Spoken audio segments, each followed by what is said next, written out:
Sweet dreams. Do we have a deal, Mr. Regan? You know, I know this steak doesn't exist. I know that when I put it in my mouth, the Matrix is telling my brain that it is juicy and delicious. After 9 years, you know what I realize?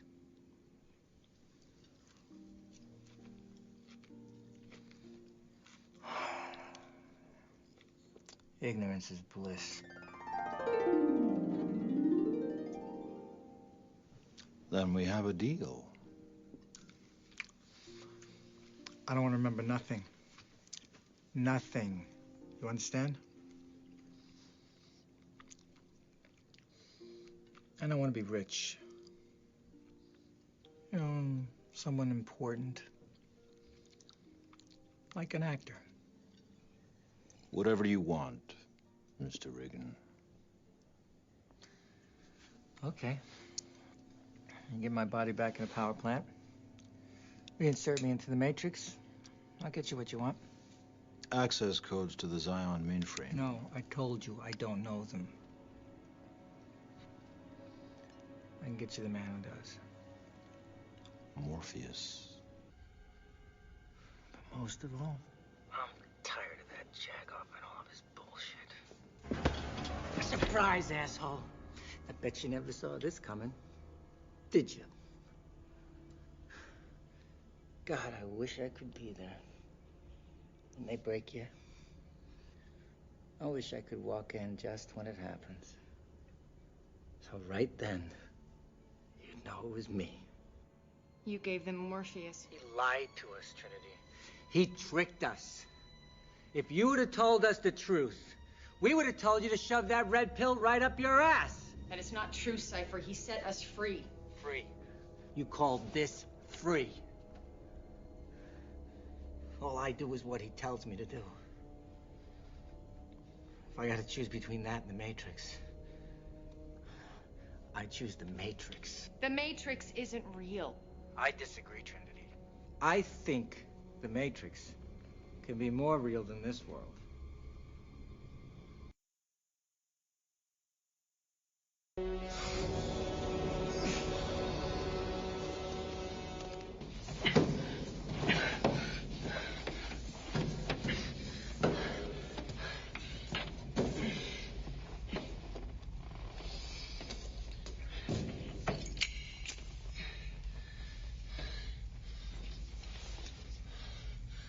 Come out to the coast. We'll get together, have a few laughs.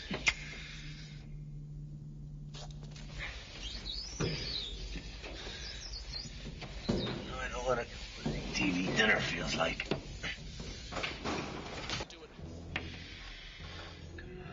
on. Where's the fucking cavalry? Sorry to waste your time. No problem at all. Merry Christmas. Merry Christmas to you.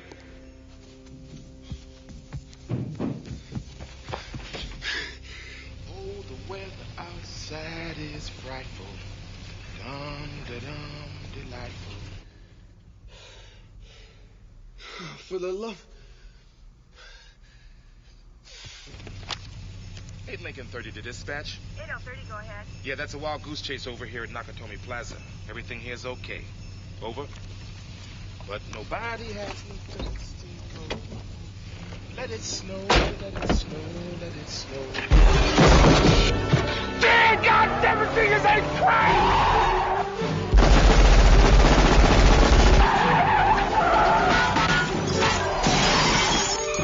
Welcome to the party, pal. After all your posturing, all your little speeches, you're nothing but a common thief.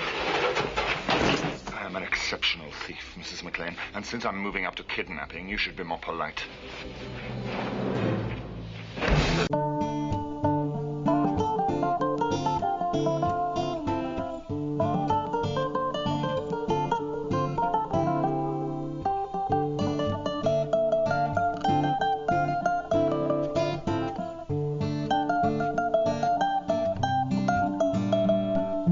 Hey, welcome back. Wow, it's been a bit of a long time. I've definitely had a disruption here, but everything that's happening in the world is even far more interesting than my crazy life. So I think I'll stay out of my personal story for today, save it for someday down the road, and I'll just try and share with you the insights that I've had a chance to experience because my life got so crazy and disrupted the last 4 to 6 weeks. First of all, the podcast today is Red Pill. I wanted to stick to the Red Pill theme. This Bruce Willis scene where "Welcome to the Party, Pal," that image has been on my mind for more than 3 months. And to me, it's even more pronounced now than it even was back then. But I find that whole film a very useful analogy to what we're all experiencing now. So I will get to that. The other part was Cypher. Cypher in Matrix Reloaded. I love that actor. He's excellent. He's on the other side. He's flip side. He's having trouble with the red pill and what it takes. And so he's betraying his trusted friends in that scene. But we'll get into all that red pill discussion in a little bit. But I want to share with you, I guess, first of all, I had an internet disruption where I was living. I won't go into too much details. I think it's just safer and more straightforward if I keep it straight. But I had internet disruption. Most of the internet that was being interfered with was messaging. So it was Twitter, WhatsApp, and then Telegram, Signal. And then there were specific local pages, just Google pages. I mean, just URLs that were being blocked as well, like translators and things. So I was surprised by that. And anyway, that ended up turning into something bigger, and that went on for 4 to 6 weeks. I had to leave that country and travel to a different country. And when I got there, they were having internet trouble as well. But anyway, in a couple of days, I got connected, and it made me appreciate. So think of 2 or 3 weeks of not being able to keep up to your normal voices and leaders and news and your contacts. So when I got to this like guest house on this border area, I appreciated the following voices so much, I can't even tell you. And I've stuck with them ever since. I'm just such a loyal follower, but I found them so valuable in terms of sense making and making me feel less crazy about everything that's happening, that I really, really wanted to share these names with you. To me, there's a few different categories. The sense-making categories, I've definitely found, I've been the most loyal and I've found the most value. James Corbett of the Corbett Report, I think he's way up there in my top, definitely 2 or 3. And that's because not only is he being current with the news, and he's 10 years down this road of being really sensible about, I've not seen anything. I mean, he just never went out of left field.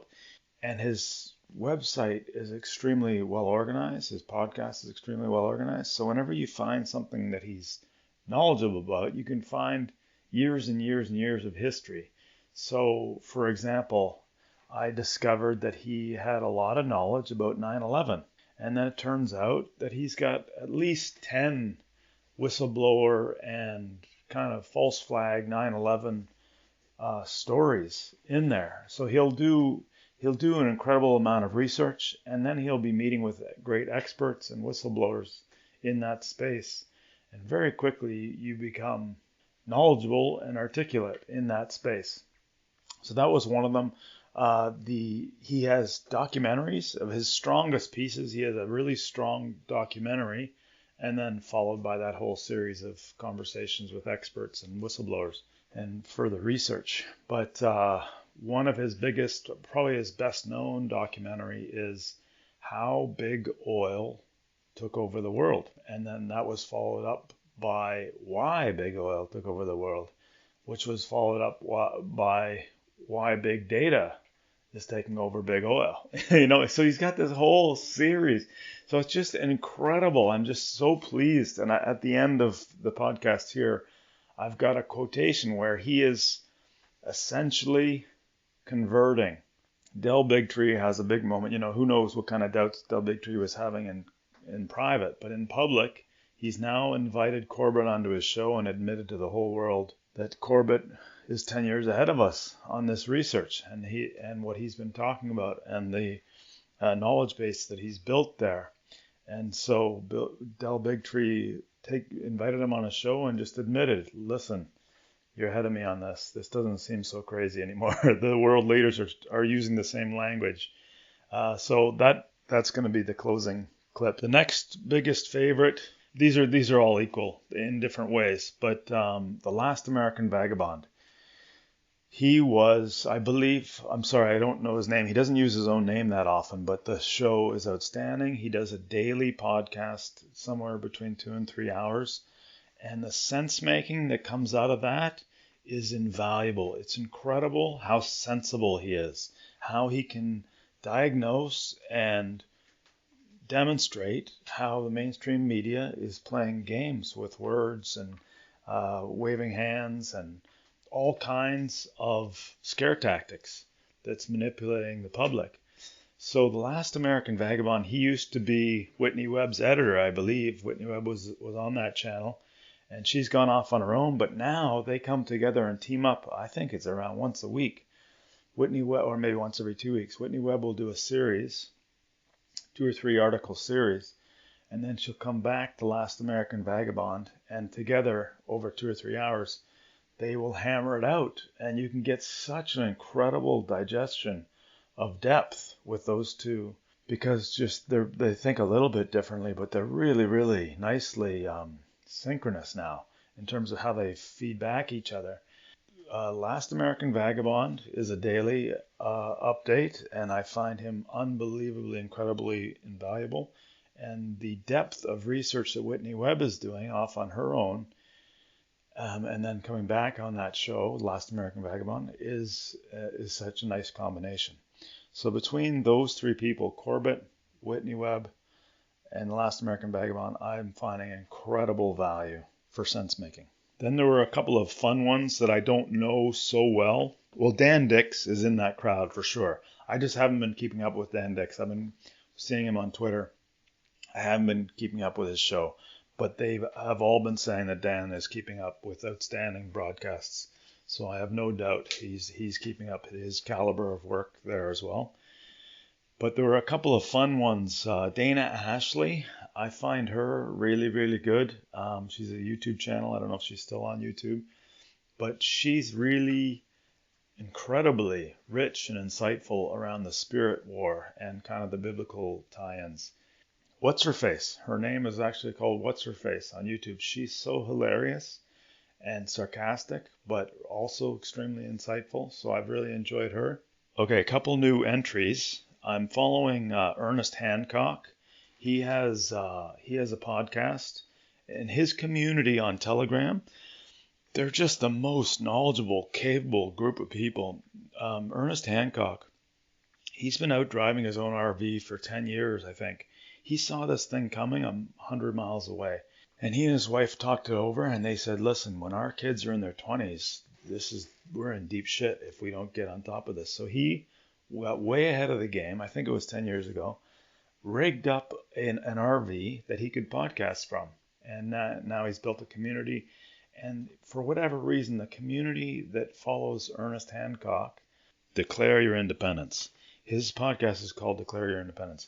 But he and his wife talked it over, and they rigged up the RV. And he's been driving all over the USA, podcasting and building this community. And his community is unbelievably knowledgeable with anything you can imagine. So free market, off-grid, solar, you name it, even data, IT. They're just extremely knowledgeable and helpful group of people. So I can highly recommend Ernest Hancock's group. The other one that I was introduced through Ernest's group, I believe, was the Thick Red Line group, which is to me, by far the most effective, most peaceful approach towards neutralizing the police or they're being too militant about all this. Thick Red Line, their number one slogan is basically no victim, no crime. So they're just helping police realize that they're bullying people when they're picking on them for no victim, no crime. So this is directly aligned with Mark Passio's natural law thinking as well. And they're just diplomatic. They're just engaging.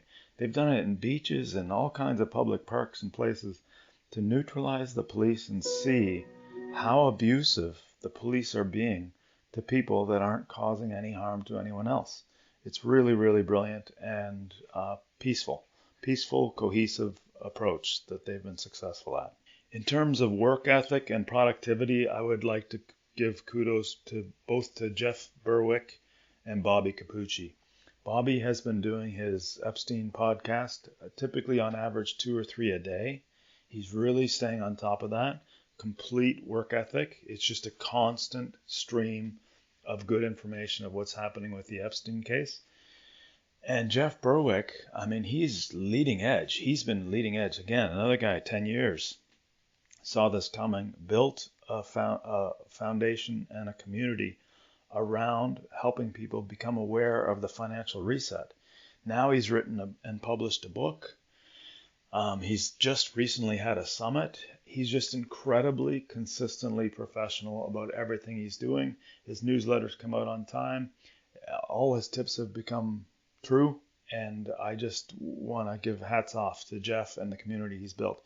One of his communities, the Canadian one, is one of my go-to Telegram chats. They're just really, really helpful and supportive. Again, Jeff's communities are really useful and capable, especially around IT and crypto. Now, just for fun aside, I'm not a very active Twitter person, but it really, I did appreciate it when it was switched off for a while. So when I got back onto it, and I just want to give kudos to some of my favorites. David Whitehead, he's a Vancouver Island guy with Unslaved podcast, but he's consistently tweeting sensibly. David Icke's son, Gareth, another guy, extremely sensible, good sense of humor, but also pointing out the ridiculousness of everything that's been going on. Roaming Millennial, she's adorable, nice sense of humor. She's not very scandalous politically, but completely sensible. For whatever reason, there was a group of kind of pickup artist type guys, pickup artist instructors, that realized the emptiness in that path and picked up E. Michael Jones' work, and now they're outstanding. They're outstanding in terms of their tweeting, and I assume their podcasts are good too. I haven't been following their podcasts. In terms of, now that's kind of, I guess you can call it news, current events, sense making. Those people, most of them. But I've got like one layer below that I find foundational. And I would put Michael Jones firmly, squarely in that space. His work is foundational. Jordan Peterson's as well. Jordan Peterson is back on the air now. He's collaborating with his daughter, Michaela, on her podcast. And I've just heard a recent one. But it's really nice to have him back. And, you know, I'm sure once he gets himself working again, he can probably heal himself just through his own work. But I find both of their work foundational. E. Michael Jones to me is a little bit more foundational because he doesn't stay away from the Christian aspect. Peterson, because of his academic history and scientific history, I think he just goes way out of his way to stay away from religious language, and I think that probably holds him back in some spaces. And finally, this is a brand new man to me. I think he's new this year, but he's a Canadian priest in the Ottawa-Kingston area, and his name is Anthony Hannon, and he's just incredible. You'll not find a more authentic, genuine YouTuber, and what he's saying is just so sensible that I love it. I love every time someone shares one of his YouTubes, but he has decided to support himself. So he's not on a diocese paycheck, I guess, so that he can feel free and unpressured to speak freely. But his superiors are on board and they're supportive. And he's just a very sensible guy. I guess if you put Randy Hillier's in the same area, Randy Hillier's in the government, and Anthony Hannon is nearby, and if you put those two together, you've got a really nice base for that region. I went looking, Anthony reminded me of a priest that I have been friends with in adult life, and I went looking for him because I'm not sure, he's in his 70s now, so I'm not sure how his health is. And I did a Google last night looking for him, and I think anybody who's really honest with himself, you can't deny that now that you see a lot of the rhetoric and noise and spin that's happening out there to try and brainwash people away from the truth, when you see those search results that I had, I can't deny that there are games going on with Google and search and around disparaging the Catholic Church. I know that they've had some history that is tarnished, but there is no way that the Google results is reflecting. I mean, it's just crazy. They're trying to steer the population away from the Catholic Church. To me, that's super clear. I'm not. E. Michael Jones has brought me back to the belief system. I have my own concerns with if I think of my high school, that alumni and the neighborhood churches. I mean, it's really hit and miss if I'm gonna connect with those people. But what Michael Jones is teaching in his work is the fundamental crux of the matter, and to me that's the part that's not going to go away, and that's the part that is really, really nice to have stable footing on. And that's why I love when I see Catholic priests speaking out this way. It's just a nice combination of truth coming from where you'd expect it to come from. Now, if I can just share how many different ways that Die Hard has been useful to me since this thought came to me a couple of months ago. I guess first I have to admit, I went back and I watched it. This must have been 3 months ago. I think it was originally published in 1988 or so. So I would have been heading towards my 20s.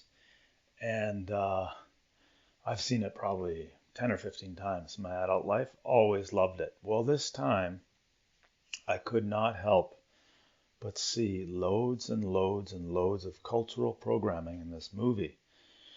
So every single bias that the Hollywood was wanting the population to buy into was embedded in that film. So that's not what this talk is about, but I just want to point that out, that there are so many corrupting aspects of, the stuff that's going into the back of your mind and you're not even aware of it.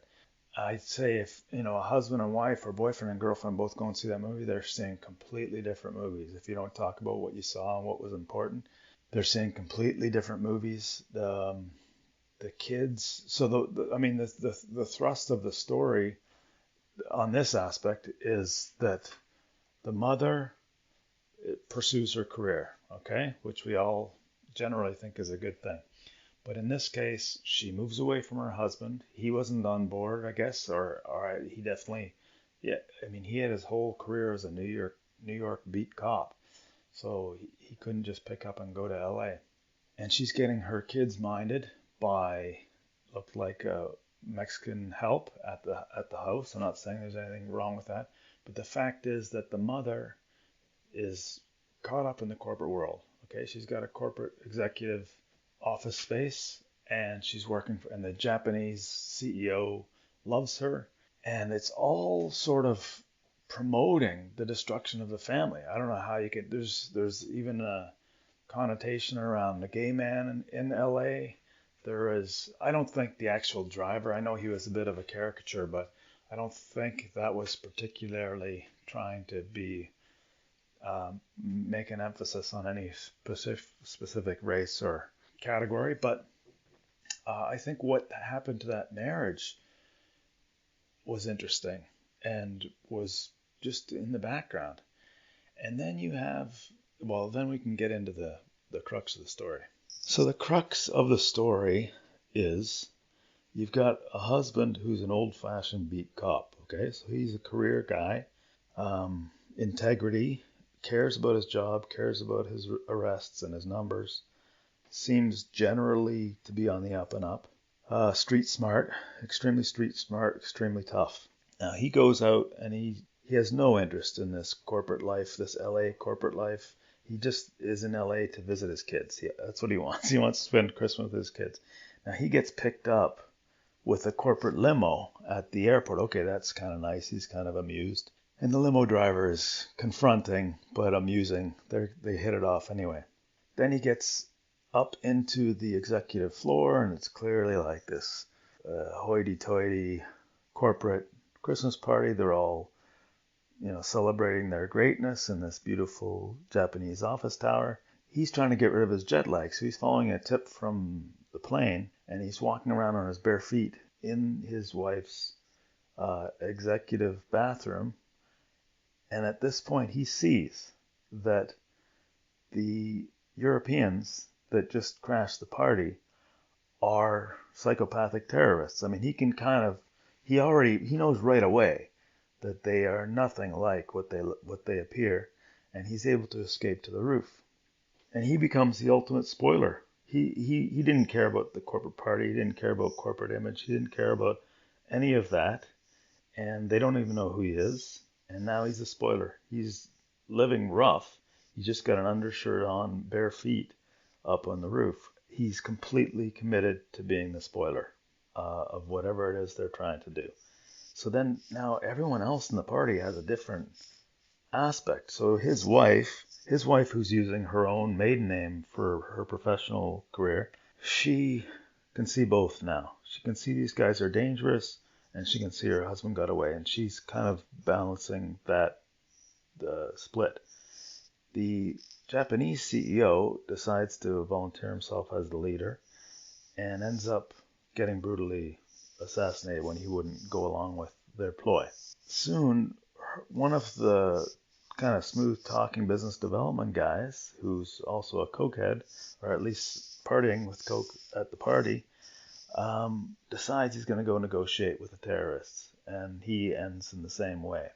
So it's like, but most of the people in the party, some of them are trying to still have punch here and there, but most of them are just trying to be invisible. Just go along with the whole thing. Let these guys get everything they want, and we'll get out of here. Basically, that's roughly the thinking. But John McClane, Bruce Willis' character, he's the only one that figures out that their plan is to destroy the place. Their plan is to destroy every single hostage. They're going to blow the roof to sky high. They're going to blow the building to bits, and they're going to just walk out the back door in the destruction. So he knows that they're not terrorists. They're not principled in any way. They're just bank robbers, toothless thugs planning a mini genocide at this Christmas party. And he behaves that way, start to finish. One of the funny things that I had never really noticed before, I don't think anyone in that party or anyone in the news media ever once congratulated John McClane for what he had done. He was just a thorn in everyone's side, and everyone resisted him start to finish, with the exception of the beat cop that he became friends with over the walkie-talkie. I think that's kind of interesting too, that there was no hero. I mean, his wife gave him a big wet kiss, but that looked to me more like she was just happy she was saved. I'm not sure she was happy that he was such a pain in the ass to the terrorists. But anyway, I guess one of the reasons that the story keeps coming back to me, well, one is that everybody just wants to get along. These handsome Swedish terrorists, let's just give them everything they want. Maybe they'll, get us a promotion or whatever. It was just like this kind of naive thinking of trying to get along with these crazy psychopaths. Really, if you think back over the whole thing, I mean, would you want to behave any other way than the way Bruce Willis' character behaved? Once you know they're genocidal and they're just complete control freaks, and all they're out to do is better themselves, and they don't mind if every single hostage gets destroyed in the process, wouldn't you? I mean, isn't Bruce Willis's character, wasn't that the correct method? I mean, that's how it seems to me, that there was no other way to behave but complete reckless abandon. Spoiler. I mean, that to me is the only way. So then I think, there's these people that, I guess my journey here, I was able to experience the craziness up close and personal like I haven't before. So when I was in Africa, I could see it all on screen, but I wasn't actually seeing terrified people following crazy rules. That wasn't happening. In Kenya, people were following the rules, but it was extremely rare for me to run into anybody that was afraid of anything. Well, on this trip, I could see it all. And to me, without any doubt in my mind, I don't think I saw one single soul, old or young, that had any concern about illness. To me, it's all about the rules now and being afraid of the repercussions for not following the rules. And so there are people that are afraid of not following the rules, and then there are people that are bending the rules, trying not to get, berated. And then you've got these levels of staff that are enforcing the rules, and it really seems to me, and these are mostly in their 30s, it really seems to me like some of those people, they're just behaving as if they think they have a career opportunity or a bonus or incentives of some kind to be as belligerent as possible.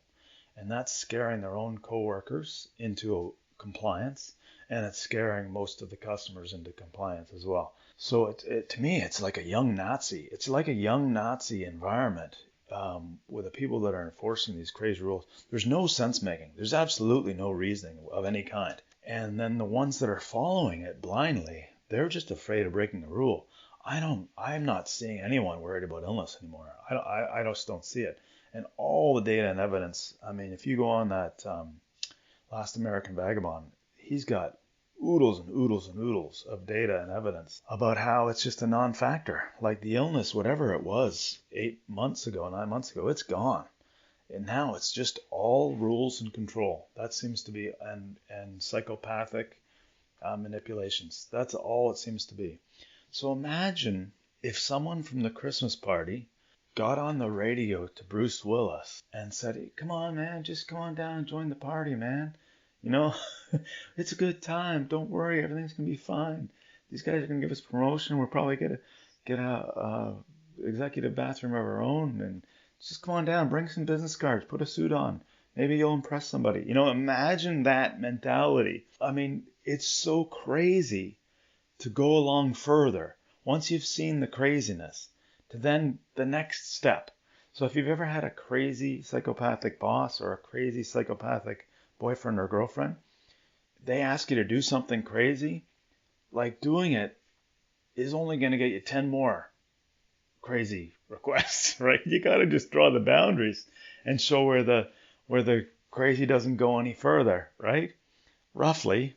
Thought Father Anthony Hannon said it really fantastic in his recent videos called Just Be Honest. I don't know if it was recent to me. Just be honest. He said the biggest problem we're having now, and because there's all kinds of authorities, big and small, that have gone along with this thing.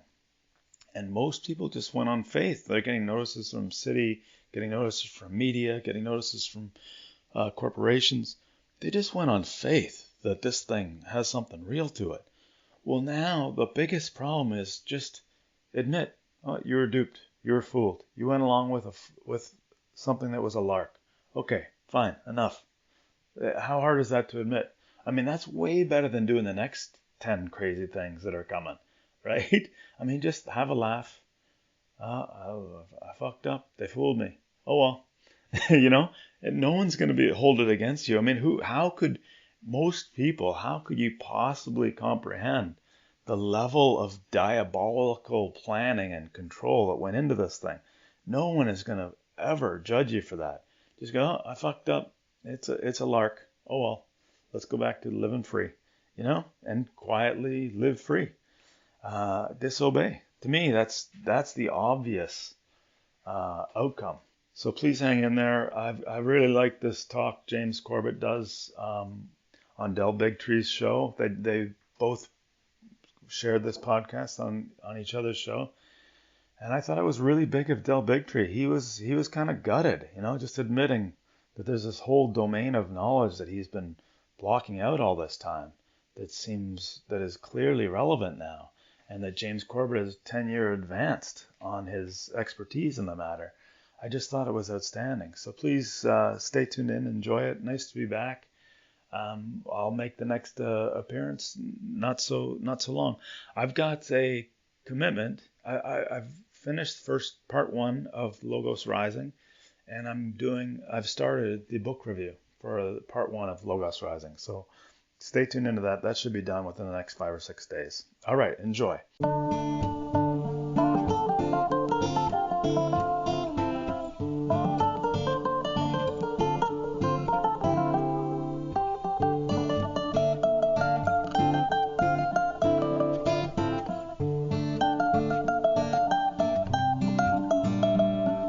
I'm Neil McDougall, and as painful as it is, Logos is definitely rising. Well, thank you for having me here to talk about an extremely important subject. And let me just say, welcome to the club, because I think we're all conspiracy theorists now that the conspiracy theory that the media has been attempting to gaslight us about over the past few months, there's no such thing as a Great Reset, is clearly being shoved in our face by the very same leaders that they're saying are totally not involved in any sort of plot. So I think everyone is seeing that we are being gaslit about this subject, and that there is something that we need to delve into here. Now, before we ever even start into this conversation, I feel like there was a concerted effort to make conversations about an idea where, like, there was a singular leading body in the world, that the borders of nations would come down and there would be some sort of, new world order or any idea like that. Just a year ago, it seems like we would be made fun of for bringing that up. And so when I start seeing guys like Trudeau saying, Great Reset and talking about this sort of blending of economies around the world and a new way of doing things, am I wrong? Wasn't this sort of a third rail topic publicly until recently? It absolutely was, and I can say that with some degree of experience because I've been talking about this in one form or another for 13 years now, and of course have long been dismissed as a crazy conspiracy theorist. Now the crazy is being removed from that appellation because, as I say, it is now coming out in the open. And if people examine my work on this subject, specifically a podcast that I did recently called Your Guide to the Great Reset, that's at corbettreport.com/Great Reset, they will see that is this out in the open and being acknowledged, but it corresponds in every key detail to the so-called New World Order conspiracy theory that's been floating around for decades about some sort of attempt to move us into a global governmental system. Well, now it's out in the open, and they're referring to it as the Great Reset. And we don't have to speculate on that in really any sense, because they are openly talking and writing about it, including Klaus Schwab, the executive director of the World Economic Forum, who has written an entire book on this subject that somehow he managed to slap together in the first few months of this pandemic crisis, so-called. He managed to come out with an entire book outlining all of this. And I think the key to understanding this actually comes from that Trudeau clip that you played, because notice what he said. He said, the pandemic has provided an opportunity for a reset. This is our chance to accelerate our pre-pandemic efforts to reimagine economic systems that actually address global challenges like equality, poverty, etc. Pre-pandemic plans. Of course, this is not something that really has anything whatsoever to do with a virus. In whatever way you understand the narrative of COVID-19, this doesn't really have to do with that. This is a pre-pandemic plan that was in place, looking for a good excuse to launch it upon the world. Well, here is that excuse. And it is actually a particularly important excuse. It works on a number of levels, one of which comes directly from Klaus Schwab's Great Reset book, where he says the spread of infectious diseases has a unique ability to fuel fear, anxiety, and mass hysteria. In so doing, as we have seen, it also challenges our social cohesion and collective capacity to manage a crisis. Epidemics are by nature divisive and traumatizing. And if you go on in that passage, he talks about families, friends, and neighbors being pitted against each other and looking for some sort of solution. Well, don't worry, the World Economic Forum and their cronies have the solution for you, and they're calling it the Great Reset. I think that the World Economic Forum and Klaus Schwab in particular, are positioning themselves to be the central organizing body for this group of concepts that are being sold to the public under this Great Reset title. But that doesn't mean, I think, that they are pulling all the strings. This isn't the sort of conspiracy that people like to deride when they talk about conspiracy theories of a bunch of men in a smoky, shadowy room making secretive plans. I think this is out in the open, and it's because the convergence of a lot of different people who hold the same ideology essentially are agreeing on the main aspects of the way to better consolidate global control over the economy and thus the people of the world. And again, I think this COVID-19 crisis is just the perfect cover for that. There's a video that I've seen from the World Economic Forum of Klaus Schwab. Let's play that really quickly and take a look at this. It is obvious that we are in the midst of the most severe crisis the world has experienced since World War II. 75 years ago, countries and people came together to shape the post-war global order, which brought us decades of peace, increased global cooperation, and prosperity to hundreds of millions of people around the world. The COVID-19 crisis has shown us that our old systems are not fit anymore for the 21st century. It has laid bare the fundamental lack of social cohesion, fairness, inclusion, and equality. Now is the historical moment, the time, not only to fight severe virus, but to shape the system for the need for the post-corona era. We have a choice to remain passive, which would lead to the amplification of many of the trends we see today: polarization, nationalism, racism, and ultimately increased social unrest and conflicts. But we have another choice. We can build a new social contract, particularly integrating the next generation. We can change our behavior to be in harmony with nature again. And we can make sure that the technologies of the fourth industrial revolution are best utilized to provide us with better lives. In short, we need a great reset. I mean, that guy, when you see a video like that, it really is like a character out of James Bond, as I know you've referenced. I mean, you can't make this up. I think about, let me tell you what I'm grappling with. I'm grappling with my own family members right now, right? I have family and friends. I grew up in Boulder, Colorado. I was an environmentalist. I believe in clean air and food and water. It's what puts me in this position right now. Yet I hear these buzzwords that are being used in this reset, right? All working together, coming together for, equality and balance in ecosystems and in business, a new way forward. Yet now the tone of that, I don't think could be better, exemplified by Klaus Schwab. When I listen to him, I'm like, those sound like really pretty words, but there's something terrifying about hearing it from this guy. But what is the disconnect? Why is it I have no longer feel safe with the concept of being an environmentalist when I'm looking at the world agenda around this? How are they manipulating? Are they manipulating it, or have I just lost my way? I think they are manipulating this, and we can see this from a number of different vectors, and you are not alone in that. I think there are a great many number of people out there who are similarly interested in saving and preserving the environment and all of these things. We know that we are part of an ecosystem and we have to be responsible for protecting it, etc. And I think that impulse is what is played on when they start launching this type of spiel about equality, sustainability, inclusiveness. These are the buzzwords that they are using to sell an agenda to us.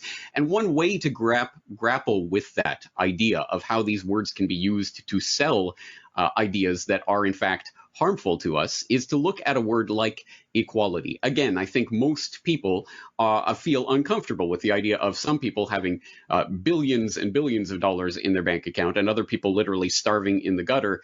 It would be better if we could have a more equal society in terms of the distribution of wealth, so people aren't literally starving to death while others have more money than they could possibly use in their lifetime.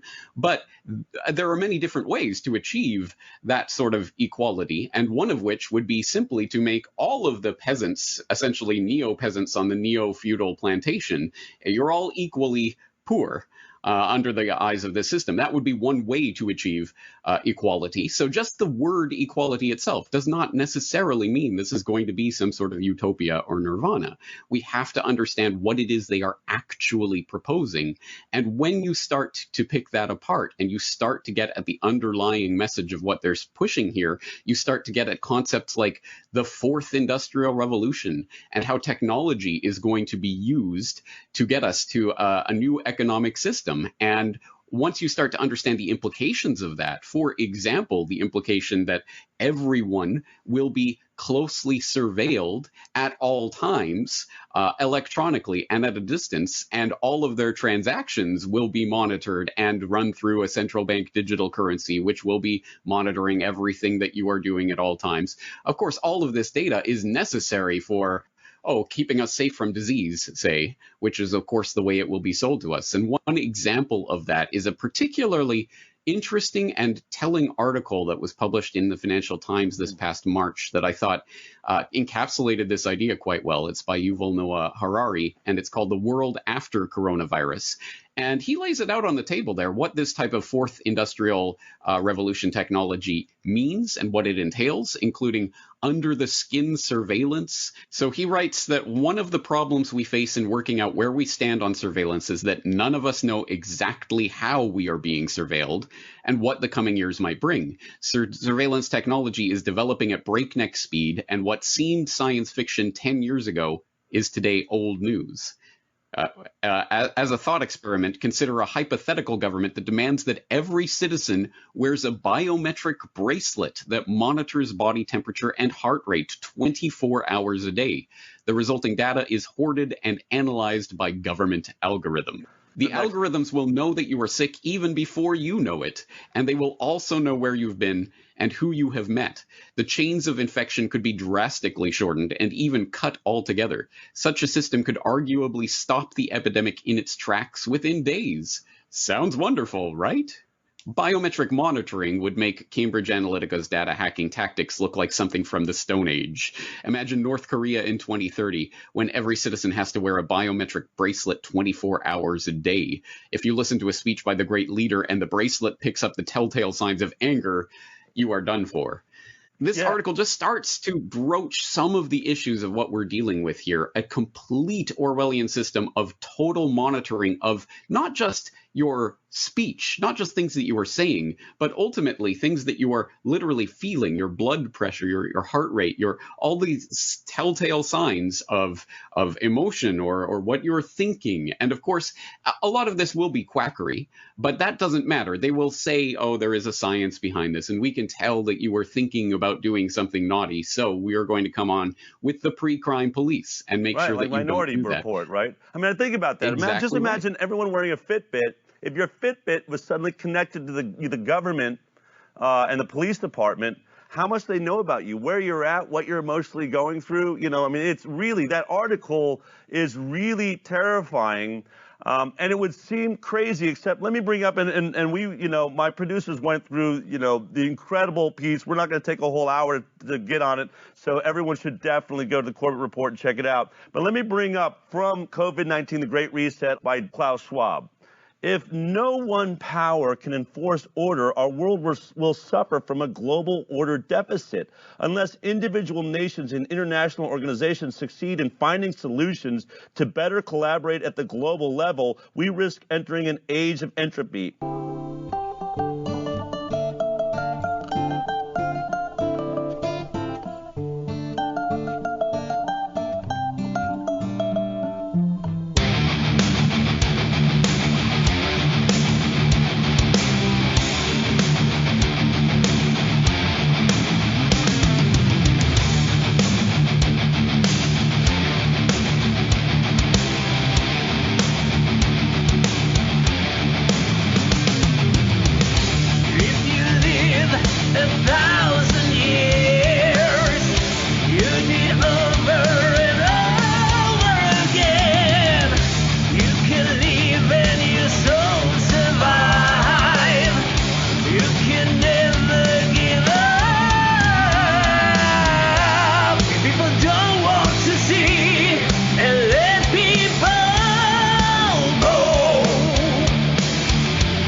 can push you down.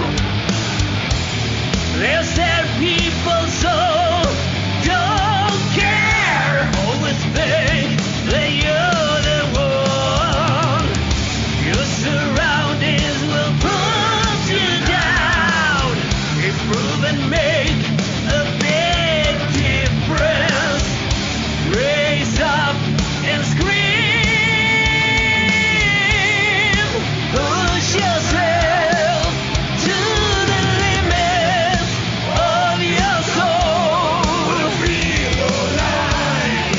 Push yourself to the limits. Never let it go. Feel alive. That will never leave you alone.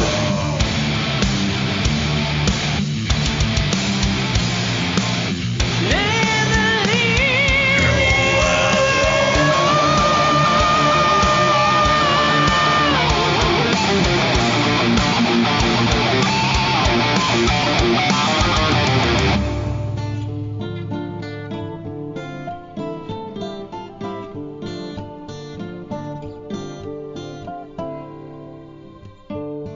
Push yourself to the limit of your soul. Raise up and breathe.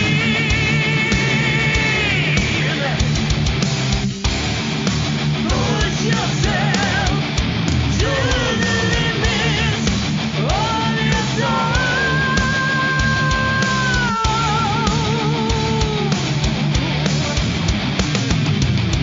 Of your soul.